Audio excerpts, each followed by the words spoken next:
Olá, como vai? Tudo bem?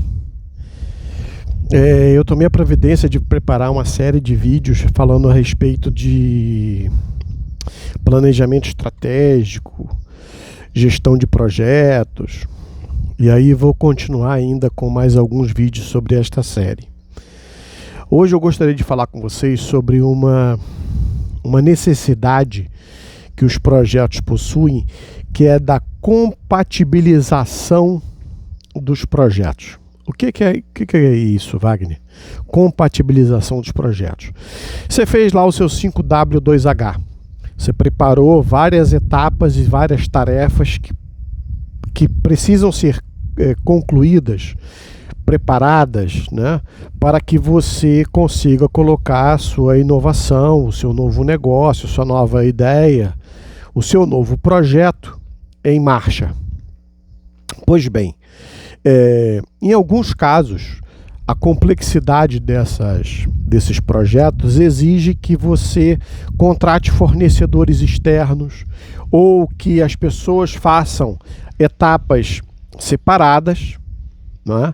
Mas que no momento futuro essas ideias vão sofrer uma execução concomitante, ou seja, ao mesmo tempo, na hora de colocar em prática, elas vão acontecer.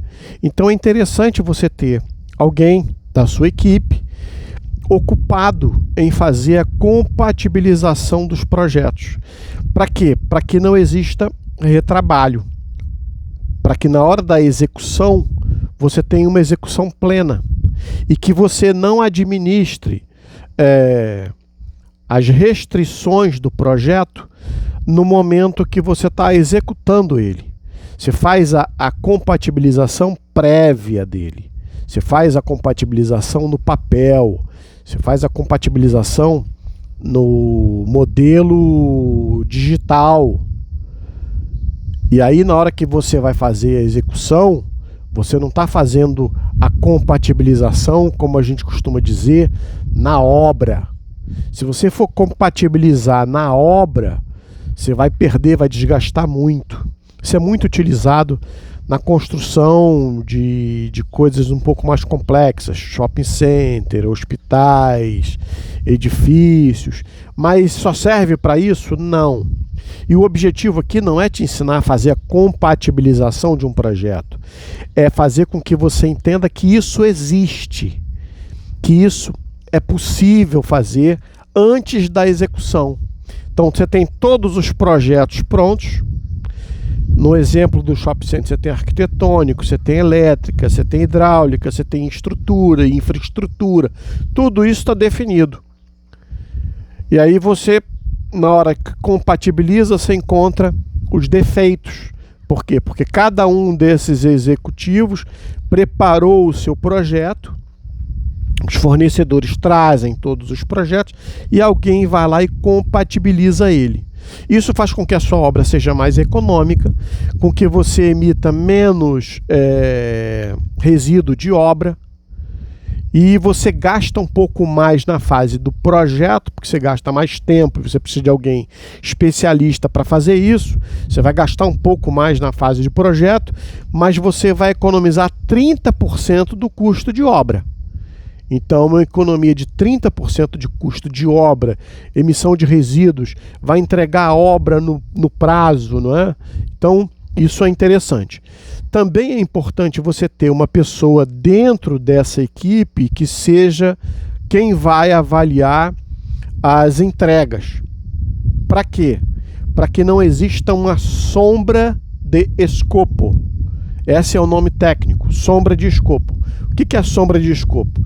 Você está construindo uma casa e alguém está fazendo a construção da casa para você. O outro é o fornecedor de janelas da casa.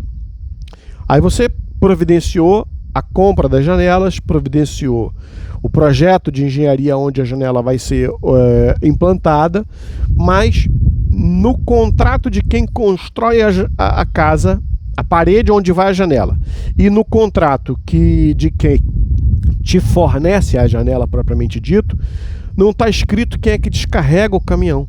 Então chega a janela no canteiro de obras, né? Chega lá o produto e não, eu não faço isso, eu não descarrego o caminhão, eu só trago a janela até aqui. Você tem que ter uma equipe para descarregar. E o camarada que está fazendo a parede diz assim, não, eu só construo a parede, eu também não descarrego o caminhão. Então é nesse momento da fase de projeto que você vê qual é a sombra de escopo, estuda a necessidade e determina, olha só, você vai descarregar os caminhões com os insumos necessários para você executar a sua parte do contrato, e o fornecedor também se compromete em contrato a quê? A descarregar o caminhão. Então você antes não tinha nenhum, porque você tinha sombra de escopo, mas agora você dobrou a tua capacidade de descarregar a janela. Ou seja, quem estiver mais disponível vai executar aquela tarefa, fazendo com que o seu projeto caminhe no prazo que você precisa. Não é? Uma outra coisa interessante de fazer isso de maneira organizada é que você vai facilitar os seus orçamentos, as quantidades, os prazos de entrega e o seu fluxo de caixa. Por quê? Porque você tem um fluxo de caixa para o projeto que ele possui uma linha de tempo. Você não vai gastar todo o projeto de execução de uma casa, por exemplo, de uma vez. Você primeiro limpa o terreno, depois você prepara as fundações. Então, você tem um volume de pessoas e um volume de investimento e um volume de material necessário para aquele momento. Então, via de regra, se a gente colocasse isso num gráfico, você teria o seguinte gráfico. Esse primeiro momento, onde você tem zero despesa, zero funcionário, né? E aí você começa a fazer projetos e ter despesas. E alocar pessoas, até o momento que você chega no ápice do projeto, onde você tem o maior número de pessoas, o maior desencaixe financeiro, né? Nesse momento aqui você tem um desencaixe financeiro maior, e a partir desse momento, desse ponto aqui, as pessoas já começam a fazer as entregas para você. Então as entregas vão acontecendo, a sua necessidade de caixa vai diminuindo, porque você já pagou por grande parte do projeto, até o momento que você tem aqui o quê? A entrega propriamente do projeto para você fazer a utilização de como você precisava. Isso serve para tudo. E aí você tem não só o volume financeiro que você vai gastar, mas também a linha de tempo aonde você vai precisar desses recursos. Então, se você tem, por acaso, uma fonte de ingresso das receitas, parte delas vão ser gastas no momento tal e vão construir para você um estofo, uma sobra, para que você, no momento mais necessário, não pare a obra, não pare o seu projeto por falta de recursos. E acabou o dinheiro, eu não tenho dinheiro para fazer, então agora eu preciso fazer caixa para poder dar continuidade às minhas entregas.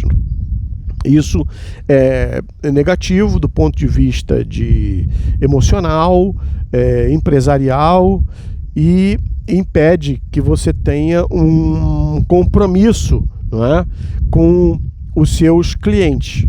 Porque você às vezes faz uma venda antecipada de um produto e você tem um prazo de entrega. Então te dei aí algumas dicas hoje a respeito ainda de gestão de projeto, onde a gente falou da linha de tempo, de consumo e de entregas. Te falamos também sobre a possibilidade de você compatibilizar todo e qualquer projeto antes no papel, eliminando o máximo possível retrabalho, desperdício e um gasto desnecessário de insumos, fazendo inclusive com que você consiga orçar muito melhor o seu projeto. Esse é o desejável, que você faça um orçamento, provisione o seu capital, não é? Dentro de uma linha do tempo específica, mas que você não tenha percalços durante o processo de implantação de qualquer projeto que seja. Bacana, a gente já tem os efeitos externos que a gente já não controla. Então, o dever de casa tem que estar bem feito. Para quê? Para que o efeito externo, se por acaso acontecer, ele impactar o mínimo possível na execução do seu negócio e do seu projeto. Beleza? Espero que você tenha gostado do vídeo de hoje. Um grande abraço, bons negócios aí. A gente se vê no próximo vídeo.